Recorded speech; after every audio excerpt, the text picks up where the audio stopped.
FB मधला 5वा electrical toaster हा chapter आपण पाहतो आहोत। यामध्ये आपण साध्या टोस्टरची माहिती घेतली। टोस्टरचे दोन मुख्य प्रकार आपण जे पाहणार आहोत त्यातलं पहिलं साधा टोस्टर आणि दुसरा ऑटोमॅटिक पॉप अप टोस्टर, याची माहिती आपल्याला बघायची आहे। साध्या टोस्टरबद्दलची माहिती आपण बघितलं, त्याचं कार्यतत्व पण बघितलं। कार्यतत्वामध्ये आपण बघितलं की heating effect of electric current किंवा विद्युत धारेचा औष्णिक परिणाम किंवा उष्णताजन्य परिणाम या परिणामावर आधारित हे उपकरण आहे।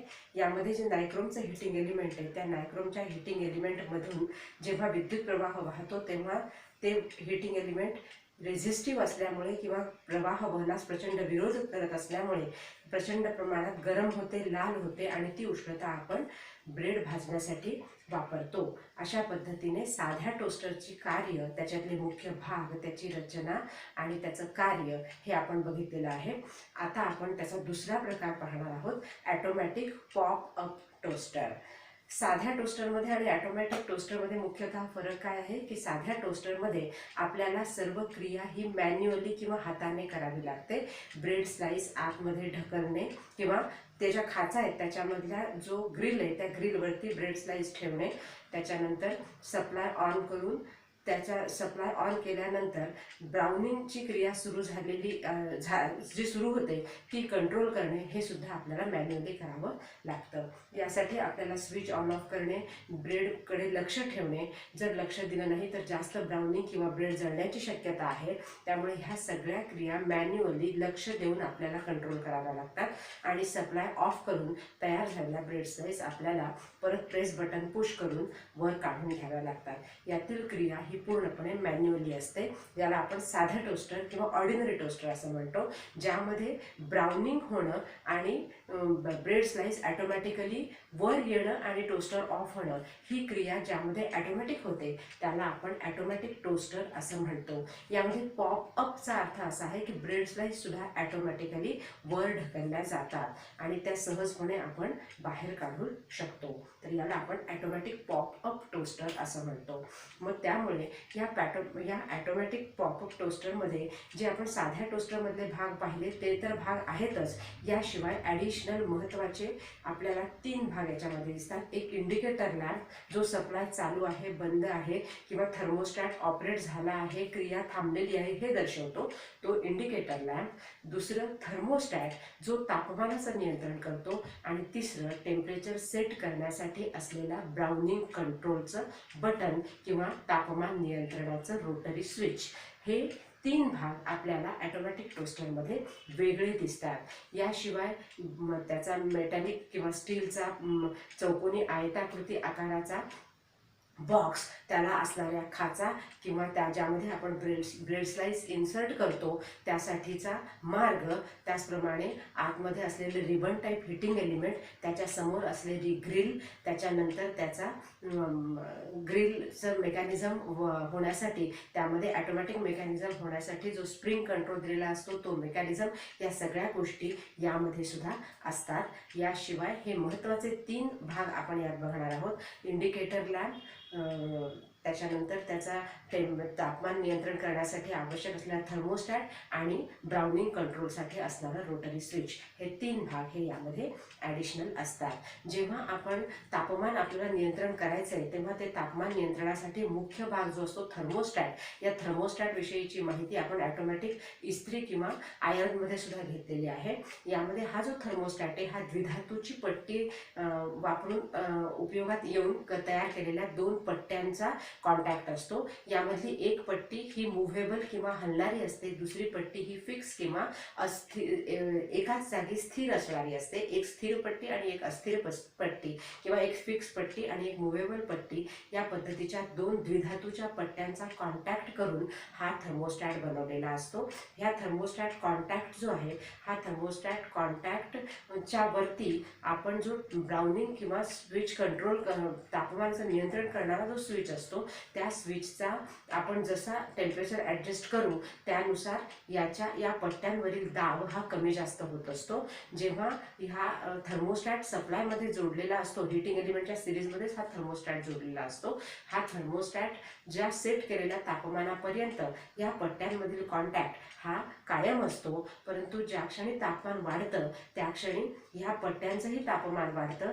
ही पट्टी प्रसरण पावू लागतात. प्रसरण पावल्यावरती फिक्स पट्टीला हलता येत नाही, परंतु एका बाजूने जी मुव्हेबल पट्टी असते ती पट्टी बेंड होते किंवा वाकते आणि त्यामुळे हा कॉन्टॅक्ट जो आहे हा कॉन्टॅक्ट तोडला जातो. आणि ज्या क्षणी हा कॉन्टॅक्ट ओपन होतो त्या क्षणी सर्किट तुटतं आणि अधिक ब्रेड भाजण्याची क्रिया ही थांबवली जाते. अशा प्रकारे जे तापमान आपण ब्राउनिंग कंट्रोल स्विचद्वारे ॲडजस्ट करतो त्या तापमानाला हा थर्मोस्टॅट ऑपरेट होतो आणि ब्रेड भाजण्याची क्रिया ही थांबवली जाते. ती क्रिया थांबल्याबरोबर स्प्रिंग कंट्रोल जो आहे, जेव्हा थर्मोस्टॅट ओपन होतो तेव्हाच स्प्रिंग कंट्रोलची ॲक्शन होऊन हा जो लिफ्टर आहे हा लिफ्टर वर खेचला जातो. लिफ्टर जो वर खेचला जातो त्यामुळे त्याच्यावरती रेस्ट झालेल्या ब्रेड स्लाइस आहेत त्या ब्रेड स्लाइस सहित तो वर येतो आणि ब्रेड स्लाइस आपण त्यातून सहजपणे काढून घेऊ शकतो. अशा पद्धतीने या ऑटोमॅटिक टोस्टरमध्ये थर्मोस्टॅटद्वारे तापमानाचं नियंत्रण होत असतं. आता वेगवेगळ्या तापमानावरती आपल्याला जर कंट्रोल पाहिजे असेल किंवा ब्रेड स्लाइस कमी अधिक ब्राऊन पाहिजे असतील तर ते तापमान सेट करण्यासाठी ब्राउनिंग कंट्रोल स्विच जो आहे तो त्या स्विचवर वेगवेगळ्या खुणा दिलेल्या असतात. त्यानुसार आपल्याला तापमान हे सेट करता येतं. त्या ठराविक तापमान जेव्हा सेट होतं तेव्हा त्याच तापमानाला थर्मोस्टॅटचा कॉन्टॅक्ट हा ओपन होतो, कारण जो स्विच आहे त्या स्विचचं प्रेशर किंवा स्क्रूद्वारे प्रेशर हे त्या थर्मोस्टॅट पट्ट्यांवर दिलेलं असतं. त्यामुळे जसा आपण ब्राउनिंग कंट्रोलचा स्विच फिरवू त्यानुसार या पट्ट्यांवरील प्रेशर बदलत राहतं किंवा दाब बदलतो आणि अधिक दाब असेल तर हा विलग होण्याचा काळ हा अधिक उशिरा येतो किंवा दाब जर कमी असेल तर कमी तापमानालाच ही पट्टी विलग होते. या पद्धतीने आपण थर्मोस्टॅट आणि ब्राउनिंग कंट्रोल स्विचद्वारे आपण तापमानाचं नियंत्रण करून ऑटोमॅटिक पॉपअप टोस्टरमध्ये ब्रेड भाजण्याची क्रिया ही पूर्णपणे ऑटोमॅटिकली कंट्रोल करू शकतो. यासाठी आपल्याला मॅन्युअल कंट्रोल किंवा स्विच ऑन ऑफ करण्याची गरज राहत नाही. तर या पद्धतीने आपण थर्मोस्टॅट आणि टेम्परेचर सेटिंग नॉब किंवा ब्राउनिंग कंट्रोल स्विचद्वारे आपण ब्रेड स्लाइस ऑटोमॅटिकली भाजण्याची क्रिया करू शकतो. आणि यामध्ये सप्लाय चालू आहे किंवा बंद आहे, थर्मोस्टॅट कॉन्टॅक्ट ओपन झाल्याबरोबर इंडिकेटर लॅम्प जो असतो तो इंडिकेटर लॅम्प जो लाल रंगाचा लॅम्प आहे हा लॅम्प बंद झाला की लक्षात येतं की थर्मोस्टॅट ऑपरेट झालेला आहे आणि त्या क्षणी ब्रेड रॅक वर येतं आणि त्यामुळे आपल्याला ब्रेड स्लाइस सहजपणे बाहेर काढून घेता येतात. या पद्धतीने ऑटोमॅटिक टोस्टरमध्ये आपण ऑटोमॅटिकली सर्व क्रिया करून किंवा कंट्रोल करून आपल्याला ब्रेड स्लाइस पाहिजे त्या प्रमाणात भाजून मिळतात. मॅन्युअल कंट्रोलमध्ये आपल्याला ह्या गोष्टी मॅन्युअली करावं लागत असल्यामुळे ब्रेड स्लाइस कमी अधिक ब्राऊन होण्याची शक्यता असते आणि मॅन्युअल कंट्रोलमुळे इथे लक्षपूर्वक क्रिया कराव्या लागतात. याऐवजी ऑटोमॅटिक टोस्टरमध्ये ही क्रिया पूर्णपणे तापमान सेट करणं किंवा ते नियंत्रण करणं ही क्रिया ऑटोमॅटिक होत असल्यामुळे इथे आपल्याला तेवढं लक्ष देण्याची किंवा ब्रेड स्लाइस कमी अधिक प्रमाणात ब्राऊन होण्याची शक्यताही राहत नाही. त्याचप्रमाणे ह्याचं लाईफ पण जास्त असतं आणि अत्यंत चांगल्या प्रकारचे टोस्ट किंवा सँडविचेस आपण यातून बनवून घेऊ शकतो. हे जे ऑटोमॅटिक पॉपअप टोस्टर आहे या ऑटोमॅटिक पॉपअप टोस्टरप्रमाणेच सँडविच टोस्टरसुद्धा बाजारामध्ये मिळतं. या सँडविच टोस्टरमध्ये टॅफ्लॉन कोटिंग असलेलं हे टोस्टर असतं किंवा हा सँडविच बनवण्यासाठीचा सँडविच टोस्टर असतो. यामध्ये ब्रेड स्लाइस अजिबात सरफेसला चिटकत नाहीत. त्यामुळे हे टोस्टरमधले सँडविचेस हे अधिक चवीचे किंवा चांगल्या पद्धतीने बनवता येतात. यामध्ये सुद्धा सगळे भाग किंवा क्रिया जी आहे ती पूर्णपणे ऑटोमॅटिक पॉपअप टोस्टरप्रमाणेच असते. यामध्ये बटर किंवा सँडविचेस बनवण्यासाठीचे जे ब्रेड स्लाइस आहेत ते ब्रेड स्लाइस सँडविचचं सर्व मटेरियल त्याला लावून जेव्हा आपण त्या सँडविच टोस्टरमध्ये टाकतो आणि तापमानाचं नियंत्रण जेव्हा आपण त्याच्यामध्ये ऑटोमॅटिक टोस्टरप्रमाणेच यामध्ये पण करतो त्या पद्धतीने याच्यामध्ये 2 इंडिकेटर लॅम्प असतात, एक हिरवा लॅम्प आणि एक लाल लॅम्प.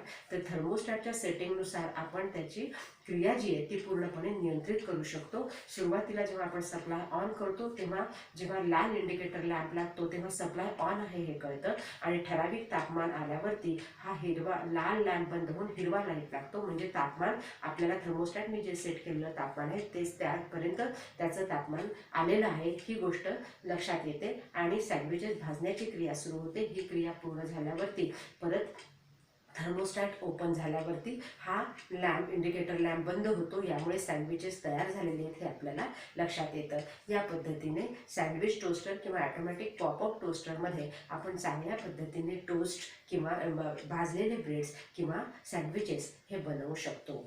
तर अशा पद्धतीने आपण 2 प्रकारचे टोस्टर आता बघितले, एक साधं टोस्टर आणि एक ऑटोमॅटिक टोस्टर किंवा स्वयंचलित टोस्टर आणि सँडविच टोस्टर ज्यामध्ये सँडविचेस बनतात. हे दोन्ही प्रकार हे जास्त महत्त्वाचे किंवा हे मुख्य 2 प्रकार टोस्टरमध्ये पडतात, एक साधे टोस्टर किंवा ऑर्डिनरी टोस्टर आणि दुसरं ऑटोमॅटिक पॉपअप टोस्टर.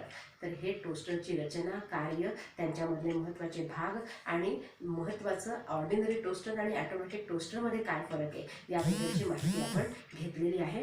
याच्यासाठी त्याची सर्किट डायग्राम ऑटोमॅटिक टोस्टरची सर्किट डायग्राम ज्यामध्ये थर्मोस्टॅट आणि टेम्परेचर सेटिंगचा नॉब किंवा ब्राउनिंग कंट्रोल यांचे जे कनेक्शन्स आहेत त्याची सर्किट डायग्राम ही मी तुम्हाला त्याचं ड्रॉइंगसुद्धा देणार आहे. तुमच्या नोट्समध्ये ते ड्रॉइंग आहे किंवा तुमच्या पुस्तकामध्ये सुद्धा ते आहेच आहे सर्किट डायग्राम. परंतु तरीही मी ते आता अपलोड करेन की ज्यामुळे ती बघून तुम्हाला हे जे मी काही सांगितलेलं आहे ते अधिक चांगल्या पद्धतीने समजू शकेल. तर या पद्धतीने टोस्टरमधले मुख्य प्रकार, त्यांची रचना, कार्य, त्याच्यातले मुख्य भाग याची आपण माहिती घेतली आहे. आता आपण बघणार आहोत ते त्याच्यातले मुख्य दोष कोणते असतात आणि त्या दोषांबरोबरच त्यांची तपासणी दुरुस्ती कशी करायची आणि टोस्टर वापरताना दक्षता कोणती घ्यायची याबद्दलची माहिती आपल्याला घ्यायची आहे. मुख्य दोष जे ते दोष आपल्याला माहिती आहे की कुठल्याही उपकरणामध्ये जे दोष येतात त्याच्यामध्ये ते महत्त्वाचे दोष की एकतर ती टोस्टर काम करत नाही किंवा टोस्टरला हात लावल्याबरोबर शॉक बसतो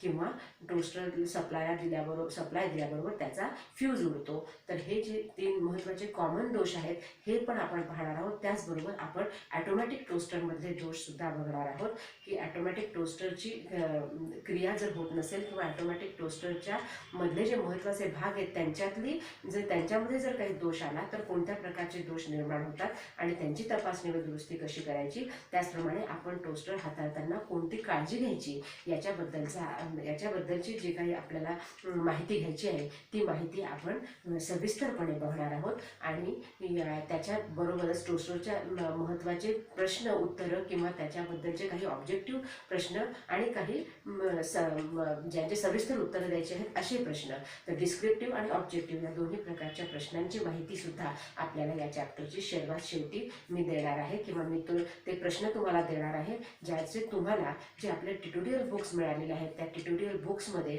तुम्ही FA, FB आणि FC यासाठी जे 3 ट्युटोरियल बुक्स मिळालेले आहेत त्याच्यापैकी एका FBच्या ट्युटोरियल बुकमध्ये तुम्ही तिन्हीपैकी कुठलंही एक FBला करू शकता.